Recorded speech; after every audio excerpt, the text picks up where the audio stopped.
လွန်ခဲ့တဲ့9နှစ်ကပြင်းထန်တဲ့အာယုံကြောဆိုင်ရာလက်တုံခါဝေဒနာခံစားနေရတဲ့ပိုင်နေပင်ကိုပြုစုဆောင်ရှောက်ဖို့အတွက်ကျွန်တော်ရဲ့အရှိန်ဟုန်နဲ့တက်လူဖြစ်နေတဲ့အိုးထိန်လုပ်ငန်းအသက်မွေးဝမ်းကြောင်းကိုဘာမှမဆိုင်မတွပဲဆွတ်လွတ်ခဲ့တဲ့အိုးတလုံးတောင်ပုံမသွင်းနိုင်တော့တဲ့မတန်ဆွမ်းမျိုးသမီးတစ်ယောက်ကြောင့်ကျွန်တော်အနာဂတ်ကိုဖျက်ဆီးပစ်နေတာဆိုပြီးအတိုင်းဝိုင်းတွေကလူတွေကတနာကယူနာတက်နေကြပေမဲ့မိသားစုရဲ့ကန့်ကွက်မှုကိုစန့်ကျင်ပြီးသူမကိုတစ္ဆာရှိလက်ထပ်ခဲ့တယ်9နှစ်အကြာမှာတော့ရိုးရာအိုးဖို့ဖို့ဟောင်းကြီးထဲမှာရှာပါကတ်ပောက်ကွဲမှုတစ်ခုဖြစ်ပြီးမိတောက်တွေဝါမျိုးသွားတဲ့အခါကျွန်တော်ဟာအသက်ကိုစွန့်ပြီးပိုင်နေပင်ကိုကယ်ဖို့မိတဲ့ကိုပြေးဝင်ခဲ့တယ်ဒါပေမဲ့သူမဟာစစ်ရွက်ကွင်းရဲ့ကိုပိုင်လက်ရာတရုတ်ကျွေအိုးတစ်လုံးကိုကာကွယ်ဖို့အတွက်ကျွန်တော်ကိုပြိုကျပျက်စီးနေတဲ့မိဘုံတွေကိုရရက်ဆက်တွန်းပို့ခဲ့တယ်ပိုင်နေပင်ရဲ့ cloud drive ထဲကဝက်ထားတဲ့ file တစ်ခုထဲမှာရှိနေတဲ့အတန် file တစ်ခုဟာကျွန်တော်ကိုချက်ချင်းပဲအမောင်တွေနဲ့တွန်းပို့လိုက်တယ်လို့ဖြစ်သွားစေတယ်ကျွန်တော်ယုံကြည်ခဲ့တဲ့ net shine နဲ့အချင်းနဲ့အပြန်လန်ကယ်တင်မှုတွေဟာသူတို့နှစ်ယောက်စနစ်တကျစီစဉ်ထားတဲ့ပူပေါင်းကြံစည်မှုတစ်ခုမျှသာဖြစ်နေခဲ့တယ်ပိုင်နေပင်ဟာကျွန်တော်ရှိမှလက်နှစ်ဖက်လုံးတုံရင်နဲ့မိလောင်မှုရဲ့တာဝန်အားလုံးကိုသူမကိုယ်တိုင်ယူပြီးအဲ့ဒီတိရစ္ဆာန်ကောင်စစ်ရွက်ကွန်းကိုကာကွယ်ပေးဖို့ကြိုးစားနေတာကိုကျွန်တော်မြင်လိုက်ရတယ်ကျွန်တော်နှလုံးသားတစ်ခုလုံးဓာတ်နဲ့အထက်ထက်အမုန်းခံလိုက်ရတယ်လို့နာကျင်ခဲ့ရတယ်ဒါပေမဲ့ကျွန်တော်ပိုင်နေပင်ကိုအပီးတိုင်ဆုံးခွာဖို့ဆုံးဖြတ်လိုက်တဲ့နေ့မှာပဲတုံရီအကွဲနေတဲ့ဖုန်းခေါ်ဆိုမှုတစ်ခုကိုလက်ခံရရှိခဲ့တယ်အာယွမ်ငါ့ကိုမထားခဲ့ပါနဲ့ငါလက်တွေကိုကုသလို့ရပါတယ်ငါမှမင်းပဲရှိတာကျွန်တော်မှပြင်းထန်တဲ့မိလောင်တန်ရာတွေနဲ့အတူ ICU ပြင်ဘက်ကတာမန်လူနာဆောင်မှာ9ရက်တိတိလှည့်ရောက်နေခဲ့ရတဲ့ဒီ9ရက်အတွင်းမှာပိုင်နေမင်းဟာကျွန်တော်စီတစ်ခေါက်မှအာမကြည့်ခဲ့ဘူးကတင်ပေးကစပွဲပေါ်မှာအဲ့ဒီကောင်အသက်နဲ့လဲပြီးကာကွယ်ခဲ့တဲ့ကြွေအိုးကိုငေးကြည့်ရင်အိုးပေါ်ကရင်းနှီးနေတဲ့အကွဲကြောင်းတွေကိုမြင်တော့ကျွန်တော်ရဲ့အသက်ရှူတန်တွေကအစသွေးညီနှံတွေထွက်နေတယ်လို့ခံစားရတယ်ဒီလက်ရစတိုင်ကိုကျွန်တော်ထပ်ပိုးတီးတဲ့သူမရှိဘူးနောက်ဆုံးတော့ပိုင်နေပင်ကိုအဲ့ဒီကောင်ရဲ့ဟန်ဆောင်မျက်နှာဖုံးအောက်ကနေပြန်လဲခေါ်ဆောင်နိုင်ဖို့အိုးထိန်ပြန်ပွဲမှာအဲ့ဒီတိရစ္ဆာန်ကောင်နဲ့အကြကြီးပြန်ဆိုင်တိုက်ခတ်ခဲ့ရတာပဲလူနာဆောင်တကားကိုမဖွင့်ရသေးခင်မှာပဲရုတ်တရက်ဝုန်းကနဲ့ပွင့်သွားပြီးပိုင်နေပင်ဟာပြပြတလဲပြေးဝင်လာတယ်သူမရဲ့ဒေါသတကြီးအကြည့်တွေဟာစပွဲပေါ်ကကျွေအိုးစီကိုချက်ချင်းကြောက်သွားတယ်မျက်မှောင်ကုန်ရင်အပြစ်တင်တဲ့လေတံနဲ့ထိုင်ရွံနေဘာလို့အိုးကိုဆေးရုံကိုယူလာခိုင်းရတာလဲငါပျက်စီးနေတဲ့နေရာတွေမှာဘလောက်တောင်လိုက်ရှာခဲ့ရလဲသိရလ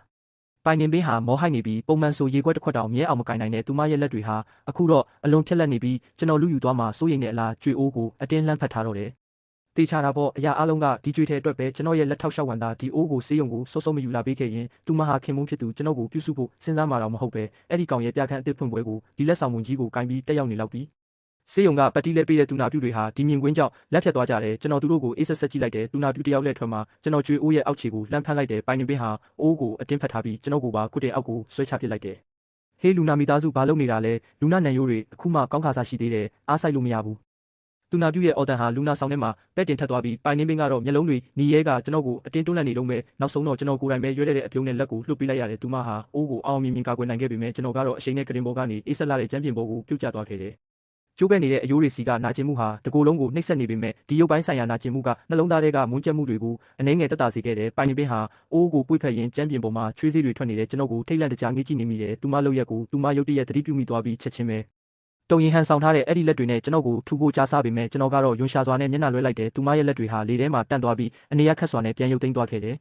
ဆရာဝန်ကဒေါသတကြီးပြေးဝင်လာပြီးလူနာရဲ့ဘေးကင်းမှုကိုဂရုမစိုက်တဲ့အတွက်ပိုင်နေပင်ကိုစူပူကျိန်းမောင်းတော့တယ်သူမဟာခေါင်းငုံပြီးကိုမပြုစုနိုင်တဲ့မတန်ဆွမ်းတနာစရာလူတစ်ယောက်လိုဟန်ဆောင်နေတာကိုမြင်တော့ဆရာဝန်လည်းတက်ပြင်းချပြီးလွှတ်ထားလိုက်ရတယ်ဖန်ရွမ်စိတ်မဆိုးပါနဲ့အိုးဖို့ကကိစ္စကိုပဲမေးလိုက်ရအောင်တော့ငါလက်တွေကောင်းလာရင်မင်းအတွက်ခွက်တစ်ခွက်ကိုယ်တိုင်ပုံသွင်းပေးမယ်လို့ကတိပေးတယ်မဟုတ်လားဒါအိုးထိန်လောကပါရမီရှင်ဟောင်းဖန်ရွယ်မဟုတ်ဘူးလားနှစ်တွေကြာမှာဘာလို့ဒီလိုတရေတစေပုံစံဖြစ်သွားရတာလဲဒီလောက်မီးလောင်တန်ရာတွေနဲ့အိုးမြေစေးကိုကိုင်နိုင်ပါဦးမလားအပြင်ဘက်ကနေခြေတံတွေကြဲလာပြီးအတိုင်းဝိုင်းတွေကလုတ်ဖို့ကင်ဖတ်ဟောင်းအချို့ရောက်လာကြတယ်သူတို့ကအဲ့ဒီကောင်ရဲ့ပြခန်းဖွင့်ပွဲကိုတက်ရောက်ဖို့လာကြရင်ကျွန်တော်ရဲ့တနာစရာအခြေအနေကိုမြင်တော့သူတို့မျက်လုံးတွေထဲမှာတုံးလုံးမှုနဲ့တနာမှုတွေပြည့်နေနေတယ်ဒါဟာကျွန်တော်ကိုလှောင်ပြောင်ဖို့အတွက်အဲ့ဒီကောင်တမင်တက်လူတွေကိုခေါ်လာခဲ့တာထင်ရှားတယ်ပြောရရင်ဖန်ရွယ်ရဲ့အခြေအနေကတကယ်တနာစရာပဲလက်နှစ်ဖက်လုံးမသုံးနိုင်တဲ့အမျိုးသမီးတစ်ယောက်အတွက်နောက်ွယ်ကနေအရေးလိုလုပ်ပေးခဲ့တာကိုအဲ့ဒီအမျိုးသမီးကတခါမှတန်ဖိုးမထားခဲ့ဘူးတကားအပြင်ကတီတိုပြောတန်တွေကြားရတော့ကျွန်တော်အရာအလုံးကိုနားလည်သွားခဲ့ပြီးကျွန်တော်မျက်လုံးပင်းကြည့်လိုက်တော့မျက်နှာပြက်နေတဲ့ပိုင်နေပင်ဟာမတန်ဆွမ်းဘူးလို့ဟန်ဆောင်ထားတဲ့လက်တွေနဲ့ကြွေအိုးကိုအဲ့ဒီကောင်စီကိုမျောလင်းချက်အပြည့်နဲ့လှမ်းပေးနေတာကိုမြင်လိုက်ရတယ်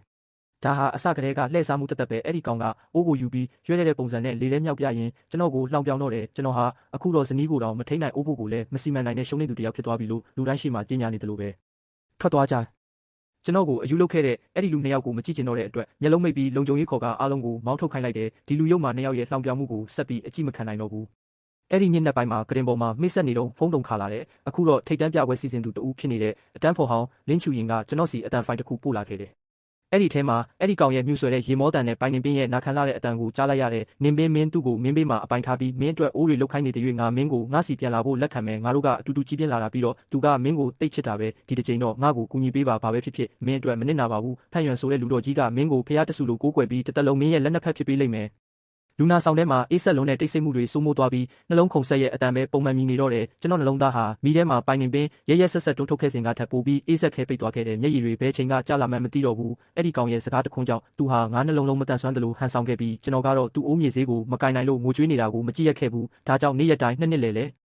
ေသူမရဲ့လက်ကိုကင်ပြီးအိုးထိန်ဆက်ပေါ်မှာအလုပ်တွေကိုကူညီပေးခဲ့လို့မတန်ဆွမ်းတဲ့သူမကိုပါရမီရှင်မျိုးသမီးအိုးထိန်ပညာရှင်ဖြစ်အများကတိလာစေခဲ့တဲ့အစကတည်းကသူမကျွန်တော်ကိုအိမ်အောင်တစ်ခုထူထောင်ခြင်းပါတယ်လို့ရှက်ပြုံးနဲ့ပြောခဲ့တာတွေဟာကျွန်တော်နှလုံးသားကိုခွဲဖို့ထောင်ချောက်ဆင်ခဲ့တာပဲစေယုံကဆင်းပြီးအိမ်ပြန်ရောက်တဲ့နေ့မှာဧခန်းနယ်ရန်ကကြီးမားတဲ့နှစ်ယောက်တွဲပုံကိုကြည့်ပြီးသူမကကျွန်တော်ရင်ခွင်ထဲမှာဖြူစင်စွာပြုံးနေတဲ့ပုံကျွန်တော်လောင်ပြောင်ရင်မော်ရင်စပွဲပေါ်ကစစ်လိပ်ပြခွက်ကိုယူကာဖရိမ်ကိုအရှိန်နဲ့ထုခွဲပစ်လိုက်တယ်ဖန်ခွဲတန်ဟာတိတ်ဆိတ်နေတဲ့အခန်းထဲမှာဆူဆူရှာရှာမြည်ဟီးသွားတဲ့ပိုင်နေပင်တကားဖွင့်ဝင်လာပြီးဒီမြင်ကွင်းကြောင့်မျက်နှာပြတ်သွားပေမဲ့ချက်ချင်းပဲသူမရဲ့အမူအရာကိုပြန်ပြင်ပြီးကျွန်တော်မီးလောင်မှုရဲ့စိတ်တစားတန်ခံစားနေရတယ်လို့ထင်မှတ်ကအရင်လိုပဲတနာစရာဟန်ဆောင်ရင်ကျွန်တော်တနာလာလိမ့်မယ်လို့ယုံကြည်နေပုံပဲဒါပေမဲ့ကျွန်တော်ကတော့အေးဆက်ဆက်ပဲထိုင်ကြည့်နေခဲ့တယ်ဒီနေ့စေယုံကကိစ္စကတကယ်အထင်လွဲတာပါငါတကယ်မင်းကိုလာကြည့်ချင်ခဲ့တာဒဏ်ရာကနာနေသေးလားသူမနောက်ဆုံးတော့စိတ်မထိန်နိုင်ပဲမျက်ရည်တွေကျလာပြီးအရင်လိုပဲကျွန်တော်ဘောက်ကိုကင်ဖို့လက်လန်းလာတယ်ပိုင်နေပင်းရဲ့အမူအရာချက်ချင်းတောင့်တင်းသွားတယ်ငါးနှလုံးလုံးကျွန်တော်သူမကိုတန်ဖိုးရှိတဲ့ကြွေထဲလေးလိုယူရခဲ့ပြီးတခါမှဒီလိုမကြမ်းတမ်းခဲ့ဘူးသူတို့နှစ်ယောက်နောက်ွယ်မှာကျွန်တော်ရဲ့ဦးကြောင်ကြောင်နိုင်မှုကိုလှောင်ပြောင်ခဲ့ကြတာတွေကိုတွေးမိတော့ပြုတ်အန်ချင်းစိတ်တောင်ပေါက်လာတယ်ကျွန်တော်မျက်နှာလွှဲလိုက်ပြီးသူမကိုမကြည့်တော့ဘူးလက်ထောက်လျှောက်ဝံကတော့အဲ့ဒါတွေဘာမှအရေးမကြီးတော့ပါဘူးဆရာနောက်ဆုံးတော့အမှန်တရားကိုမြင်သွားပြီးအဲ့ဒီသွေးဆုပ်ဖုတ်ကောင်ကိုထားခဲ့နိုင်ပြီပဲရှောက်ဝံရဲ့အတန်ဟာဖုန်းထဲမှာစိတ်လှုပ်ရှားမှုကြောင့်တုံရင်နေတယ်အဲ့ဒီကောင်ရဲ့အကြောင်းကိုပြောရရင်ရှောက်ဝံကသွားကြည့်ရလောက်အောင်မုန်းတီးနေ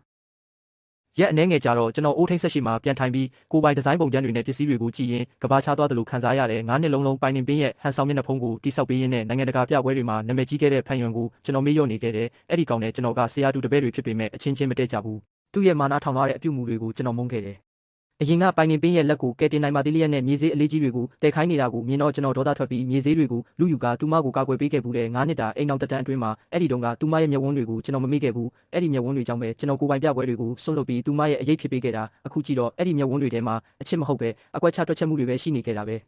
ဒီတစ်ခါတော့ငါပိုင်ဆိုင်မှုအားလုံးကိုငါပြန်ယူမဲ့ဖန်တီးမှုအရှိန်ဟုန်တွေစီပြန်သွားရတာပြင်ပန်းပေမဲ့စိတ်ဝိညာဉ်ကတော့လွတ်လပ်ပေါ်ပါသွားခဲ့ပြီးအောက်ထပ်မှာပိုင်နေပင်းကိုခဏခဏမမြင်ရရင်တော့စိတ်ကပူကြည့်နေမှတေးချတယ်ဘာလို့အိမ်မပြန်တာဘလောက်တောင်ကြာပြီလဲပိုင်နေပင်းရဲ့မျက်ကွင်းတွေညှို့မဲနေပြီးတကယ်ပဲပင်ပန်းနွမ်းနေတဲ့ပုံစံနဲ့ကျွန်တော်လမ်းကိုပိတ်ရက်တယ်ကျွန်တော်သူမကိုလစ်လူရှူပြီးကြော်ဖြတ်ခဲ့တယ်ရက်အနှဲငယ်ကြတော့အမှုပညာအတိုင်းဝိုင်းရဲ့ဂုံပြူပွဲတစ်ခုမှာအဲ့ဒီကောင်ကဝိုင်းကွက်ကင်ပြီးကျွန်တော်စီလျှောက်လာခဲ့တဲ့ယွန်စရာကောင်းတဲ့အပြုံးနဲ့ကျွန်တော်ကိုကြည့်နေတာကျွန်တော်မျက်မှောင်ကုပ်ပြီးဘေးနာကပိုင်နေပင်းကိုကြည့်လိုက်တော့သူမကပြတလဲနဲ့မျက်လုံးပြူကအဲ့ဒီကောင်နဲ့မပတ်သက်ကြောင်းပြဖို့လက်ကပြနေတယ်လင်းချူရင်ကအဲ့ဒီကောင်ရဲ့နှစ်ပေါင်းများစွာခိုးချမှုနဲ့တခြားသူတွေရဲ့လက်ရာကိုကိုပိုင်ဖြစ်သုံးခဲ့တဲ့တက်တွေတွေကိုပို့ပေးထားပြီးပြီဟေ့ကောင်မင်းရဲ့မကြခင်လက်ထက်တော့မဲ့တထေးသမီးစစ်ဆက်ထားတဲ့သူတို့သမီးလာလိမ့်မယ်မဟုတ်လားအတိုင်းဝိုင်းကလူတွေနဲ့မီဒီယာတွေဝိုင်းနေကြပြီးပွဲကြည့်ကျင်နေကြတယ်တစ်ချိန်ကကျွန်တော်နဲ့အဲ့ဒီကောင်ပိုင်နေပင်းအတွက်ရန်ဖြစ်ခဲ့တာကိုအားလုံးကဟာတာတစ်ခုလိုမှတ်ချက်ချနေကြတာအခုတော့ပိုင်နေပင်းဟာဖြူဖြော်ပြီးအကူညီမဲ့စွာရက်နေရပြီးအဲ့ဒီကောင်ကလည်းပိုင်နေပင်းနဲ့အဝေးဆုံးမှာနေဖို့ကြိုးစားနေတယ်နေဦးအမှုပညာရှင်ကြီးကလည်းပိုင်နေပင်းအပေါ်ခန်းစားချက်တွေရှိခဲ့တာမဟုတ်လားမင်းရဲ့သူတို့သမီးကိုပြလိုက်ပါဦးပိုင်နေပင်းမင်းအတွက်နှစ်တွေတခြားဘလောက်တောင်အချစ်အမတ်တရကြွေထဲတွေလုပ်ပေးခဲ့လဲဆိုတာလူအုပ်ကြီးကအံ့ဩသွားကြပြီးတထေးသမီးရဲ့မျက်နှာလည်းချက်ချင်းပြတ်သွားတော့တယ်မင်းဘာပြောလိုက်တာလဲမင်းဒီမတန်ဆွမ်းမျိုးသမီးနဲ့ပတ်သက်နေတာလားမင်းကိုယ်တိုင်လုပ်ခဲ့တယ်ဆိုတဲ့အိုးတွေကသူလုပ်ပေးတာလားကျွန်တော်အေးဆက်ဆက်ရေမော်ရင်ဖုန်းထဲကမိနစ်အနည်းငယ်ကြာအတန်ဖိုင်ကိုပွဲကင်းထဲက Bluetooth speaker နဲ့ချိတ်ဆက်လိုက်တယ်ဖန်ရွမ်မင်းဘာလုပ်နေတာလဲငါ့ကိုမဟုတ်မမှန်မဆွဆွဲနဲ့အဲ့ဒီကောင်ကဒေါသတကြီးနဲ့ကျွန်တော်ကော်လာကိုလာဆွဲဖို့စူးစမ်းစင်မှာပဲနေတဲ့ပိုင်နေမင်းကရုတ်တရက်အားနဲ့အဲ့ဒီကောင်ကိုတိုးထုတ်ပစ်လိုက်တယ်သူ့ကိုမထိနဲ့နေငါ့ကိုဓာရီအားလုံးအတင်းလောက်ခိုင်းခဲ့တာသူမရဲ့အတန်ကအကွယ်ပြီးဒေါသတကြီးထွက်လာတယ်သူမရဲ့လက်သီးတွေချစ်ချစ်ပါအောင်ဆုပ်ထားပြီးဘာတုံလုံးမှုမှမရှိတော့ဘူးလူအုပ်ကြီးတစ်ခဲနဲ့ဆူညံသွားတော့တယ်လူတိုင်းရဲ့အကြည့်တွေဟာယွန်ရှာမုန်းတီးမှုတွေဖြစ်ပြောင်းလဲသွားတယ်ကျွန်တော်သူမကိုတစ်ချက်တောင်မကြည့်ပဲဖယ်ထုတ်လိုက်တယ်တထေးသမီးကတော့စိတ်ဆိုးဒေါသထွက်ပြီးပိုင်နေပင်းရဲ့ဘားကိုဖျက်ရိုက်ချလိုက်လို့သူမချမ်းပြင်ပေါ်လဲကျသွားခဲ့တယ်ငါပြောသားပဲမင်းပါလို့အဲ့ဒီအိုးကိုပြက်ကြီးကိုလွှဲပြောင်းယူရလဲဆိုတာအမှုပညာကိုဗန်းပြပြီးမရငယ်ထားနေတာပေါ့မတန်ဆွမ်းဟန်ဆောင်တဲ့ကောင်မိုင်းလောင်ရည်တန်တွေဆူညံသွားခဲ့ပြီးတစ်ချိန်ကတနာစရာပုံစံနဲ့လူတွေရဲ့ကယူနာကိုယူခဲ့တဲ့သူဟာအခုတော့အဆက်တကွဲဖြစ်သွားရပြီလင်းချူရင်ရောက်လာပြီးအဓိကတက်တွေတွေကိုချပြလိုက်တဲ့အခါအခြေအနေတွေဟာလုံးဝပြောင်းလဲသွားခဲ့တယ်ပိုင်နေမင်းကတော့ကျွန်တော်ခြေထောက်ကိုလာဖက်ပြီးငိုယိုကာခွင့်လို့ဖို့တောင်းပန်နေတော့မယ်ကျွန်တော်မျက်နှာသေးနဲ့ပဲသူမရဲ့လက်ချောင်းတွေကိုတစ်ချောင်းချင်းစီအတင်းဖြုတ်ပစ်လိုက်တယ်ပိုင်နေမင်းနှုတ်ဆက်ခဲ့ပါတယ်နောက်ဘယ်တော့မှမတွေ့ကြည့်ကျွန်တော်လက်ထွက်ခဲ့ပြီးနောက်နေ့မှာပဲကွာရှင်းစာချုပ်ကိုပို့ပေးကစတူဒီယိုကိုပေကျင်းမြို့ရဲ့အမှုပညာဆောင်စီကိုပြောင်းရွှေ့လိုက်တဲ့လိန်ညာမှုတွေပြင်းစင်သွားတဲ့အခါကျွန်တော်ရဲ့အိုးထိန်လုပ်ငန်းဟာတော်တဲ့ပြန်ရောက်တဲ့ကြားတစ်ကောင်လိုအရှိန်ဟုန်နဲ့ပြန်လဲတိုးတက်လာခဲ့တယ်အပြန်လန်အားဖြင့်ကျွန်တော်ရဲ့နောက်ွယ်ကကူညီမှုတွေမရှိတော့တဲ့ပိုင်နေပင်းဟာအိုးထိန်လောကရဲ့အကြီးမားဆုံးဟာတာတစ်ခုဖြစ်သွားခဲ့တယ်။လအနေငယ်ကြတော့မြို့ဟောင်းကိုလုပ်ငန်းကိစ္စနဲ့ပြန်သွားရင်းလမ်းဘေးအိုးဈေးကွက်တစ်ခုမှာပိုင်နေပင်းကိုပြန်တွေ့ခဲ့ရတယ်။သူမဟာဈေးပေါ်တဲ့အဝတ်စားတွေနဲ့အရေးသွေးညံ့တဲ့အိုးချို့ကိုကင်ပြီးဆိုင်ရှင်ကိုအတင်းဝယ်ခိုင်းနေတာ။ပွင့်ပွင့်လင်းလင်းပြောရရင်ဖန်ရွယ်မရှိရင်မင်းရဲ့လက်ရာကပြားတပြားမှမတန်ဘူးထွက်သွားစမ်းဆိုင်ရှင်ကသူမကိုတွန်းထုတ်လိုက်တယ်။ ပိုင်နေပင်းဟာလက်ထက်ကအိုးတွေကိုကျမ်းပြင်ပေါ်ရိုက်ခွဲပစ်လိုက်ပြီးအပိုင်းစားတွေကိုကြည့်ကစိတ်ပြက်လက်ပြက်ဖြစ်နေရှာတယ်ကျွန်တော်ကိုမြင်တော့သူမကမြေစည်းတွေပေးကျန်နေတဲ့လက်တွေနဲ့ပြေးလာပြီးဖန့်ရွံငါအဲ့ဒီကောင်အတွက်လှုပ်ထားတာတွေအားလုံးခွဲပစ်လိုက်ပြီးအခုမင်းအတွက်ပဲအိုးလုပ်ပြီးတော့မယ်ကြည်စမ်းဒါမင်းအကြိုက်ဆုံးစက်တိုင်တွေလေသူမပြသတဲ့တုံရင်နေတဲ့လက်ရကတော့အလွန်ရုပ်ဆိုးလာတဲ့ခွက်အစုပ်လေးတစ်လုံးမြတာအခုမှလာပြတဲ့အချစ်တွေကကျွန်တော်အတွက်တော့ရေးစရာပဲဖြစ်နေခဲ့ပြီအဲ့ဒီကောင်လည်းရောက်လာပြီးပိုင်နေပင်းနဲ့အချင်းချင်းရန်ဖြစ်ကြပြန်တဲ့အဲ့ဒီကောင်ရဲ့ခိုးချမှုတွေပေါက်ကြားသွားပြီးတထေးသမီးနဲ့လည်းဆစ်ဆက်ပွဲပြတ်သွားကဒေဝါလီခံရမယ့်အခြေအနေရောက်နေတာသူတို့နှစ်ယောက်လမ်းပေါ်မှာဖက်လဲတကွဲရန်ဖြစ်နေတဲ့ပုံတွေဟာနောက်နေသတင်းတွေရဲ့ခေါင်းကြီးပိုင်းမှာနေရာယူခဲ့တယ်။ပေကျင်းမြို့မှာတော့ကျွန်တော်အေးစစ်စစ်ပဲရှိနေခဲ့တယ်။အဲ့ဒီကောင်ကတော့စာချုပ်ဖောက်ဖျက်မှုတွေကြောင့်တရားစွဲခံရပြီးထောင်ချဖို့တေချာတလောက်ရှိနေပြီ။ဒါပေမဲ့အယူတွေရဲ့ကဘာကတော့တွေးရခက်တာတရက်မြေအောက်ကားပါခင်မှာအဲ့ဒီကောင်ကဓာတ်တစ်ချောင်းနဲ့ကျွန်တော်စီပြေးဝင်လာခဲ့တယ်။ကျွန်တော်သူ့ကိုပါရိုက်ချလိုက်ပြီးလုံခြုံရေးတွေကဖမ်းဆီးသွားခဲ့တယ်။ပိုင်နေပင်လဲရောက်လာပြီးကျွန်တော်ကိုစိုက်ကြည့်နေတော့ပဲသူမရဲ့စိတ်ချနေကမူမမှန်တော့ဘူးနောက်ပိုင်းရက်တွေမှာကျွန်တော်စတူဒီယိုစီကိုတွေးတွေပေးနေတဲ့အရေးသွေးညံ့ကြွေထဲတွေပါဆယ်နဲ့ခဏခဏရောက်လာတတ်တယ်မိုးရွာတဲ့ညနေခင်းတစ်ခုမှာပိုင်နေပင်စတူဒီယိုအပြင်မှာရက်နေတာကိုတွေ့ရတယ်ငါလောက်တာမကောင်းလို့လာရပါတယ်ဖန့်ရွံမင်းအတွက်ငါထပ်လုပ်ပေးမယ်ကျွန်တော်မျက်မှောင်ကုပ်ပြီးသူမယူလာတဲ့မြေစေးတုံးကိုကန်ထုတ်ပစ်လိုက်တယ်ပိုင်နေပင်တတိထားဆန်းငါတို့ကွာရှင်းပြီးမင်းဘယ်နေရာမှာပျက်စီးသွားငါနဲ့မဆိုင်တော့ဘူးသူမကတော့မြေကြီးပေါ်ဒူးထောက်ပြီးငိုယိုနေတော့ပဲနောက်နေ့မှာတော့သူမဟာလူမှုကွန်ရက်ပေါ်မှာ live လွှင့်ပြီးကိုနာကျင်အောင်လုပ်တဲ့အထိယူသွမှုတွေပြလာခဲ့တယ်ငါဒီလိုမလုပ်ရင်သူငါစီလာမှာမဟုတ်ဘူးငါတကယ်လက်မတန်တော့တဲ့သူဖြစ်သွားရင်သူတနာပြီးငါစီပြန်လာမှာကျွန်တော်ပြည်သူအမြင်တွေကြောင့်ထပ်ပြီးမပတ်သက်ချင်တာမို့သူမရဲ့အိမ်ခန်းစီအပြေးသွားပြီးတကားကိုကန်ဖွင့်လိုက်တယ်ပိုင်နေပင်ဘာလုပ်နေတာလဲကျွန်တော်သူမကိုပါရိုက်လိုက်ပြီးဓာတ်ကိုလူယူလိုက်တယ်ဒီလိုနီးလန့်ညံ့တွေနဲ့ငါ့ကို9နှစ်လုံးလိန်ခဲ့တာတွေကိုဖုံးကွယ်နိုင်မယ်ထင်နေလားမင်းနဲ့အဲ့ဒီကောင်ကတကယ်ကိုလိုက်ဖက်တဲ့အယူတွေပဲလင်းချူရင်ကဆရာဝန်တွေနဲ့အတူရောက်လာပြီးပိုင်နေပင်ကိုအတင်းချုပ်ကစိတ်ငြိမ်စေးထိုးပေးလိုက်ရတယ်ပိုင်နေပင်ကိုပြင်းထန်တဲ့စိတ်ဝေဒနာရှင်ဖြစ်သတ်မှတ်ပြီးစိတ်ကျန်းမာရေးဆေးရုံသို့ပို့ဆောင်လိုက်ကြတယ်အခုမှပဲကဘာကြီးရဲ့လေတုကတန့်ရှင်းသွားတယ်လို့ခံစားရတော့တယ်စတူဒီယိုရဲ့တားရီဆိုဖာပေါ်မှာလှဲလျောင်းရင်းနေရောင်ကြီးတွေကိုခံယူနေစဉ်လင်းချူရင်ကကော်ဖီနှစ်ခွက်ကင်ပြီးပြုံးရဲဝင်လာခဲ့တယ်ဒီနေ့ပိတ်ရက်ပဲအလုံးမလုပ်ဘူးလားမင်းရဲ့အသက်သခင်ကိုအဖော်မလုပ်ပေးဘူးလားသူမရဲ့တောက်ပတဲ့မျက်နှာကိုကြည့်ပြီးကျွန်တော်ဆန်းနောက်ချင်စိတ်ပေါက်လာတယ်အခုတော့တိတ်တဘောကောင်းနေပါလားလွန်ခဲ့တဲ့နှစ်တွေကအဲ့ဒီအတန်ဖိုင်ကိုပို့တော့ကဘာလို့ဒီလိုမနှူးညံ့ခဲ့တာလဲသူမကကော်ဖီခွက်ကိုချလိုက်ပြီးအပြုံးတွေပျောက်သွားကကျွန်တော်ဘားကိုခပ်ဖွက်ဖွက်နမ်းလိုက်တယ်နှစ်ပေါင်းများစွာနောက်ွယ်ကနေတိတ်တဆိတ်ချစ်ခဲ့ရတဲ့ဒီအိုးတုံးကြီးလိုလူကိုဖမ်းဆွဲဖို့ကြိုးစားတဲ့သဘောပေါ့